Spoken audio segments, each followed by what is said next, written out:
Hello বন্ধুরা, তো আমি আবার চিকেনের একটা রেসিপি নিয়ে চলে এসেছি। তা চিকেনটা আমি সমস্ত মশলা দিয়ে তো আমি মেখে রেখে দিয়েছিলাম। তো আধ ঘন্টা মাখার পরে তো আমি কড়া বসিয়ে দিয়েছি। কড়ার মধ্যে তেল দিয়ে তেজপাতা ফোড়ন দিয়ে আমি ম্যারিনেট করা চিকেনটা দিয়ে সুন্দর করে টাইম নিয়ে একটু কষাবো। যত সুন্দর কষানো হবে তত সুন্দর চিকেনটা খেতে ভালো হবে। আর আলুটা নুন হলুদ দিয়ে ভেজে নিয়েছি।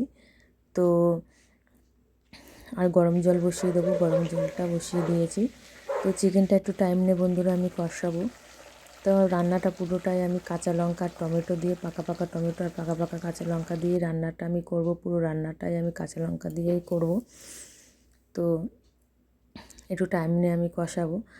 তো কষানো হয়ে গেলে পরে গরম জলটা দিয়ে দেবো। জলটা দিয়ে দেওয়ার পরে ঝোলটা ফুটে গেলে পরে আমি আলুগুলো দিয়ে দেবো।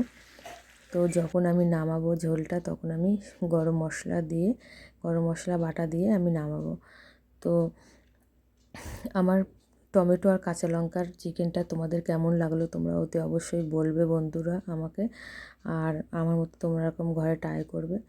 আর ভালো লাগলে লাইক কমেন্ট আর শেয়ার করবে বন্ধুরা। পেজ থেকে দেখলে পেজটা ফলো করবে, আর ইউটিউব থেকে দেখলে ইউটিউবটা সাবস্ক্রাইব করে দেবে বন্ধুরা।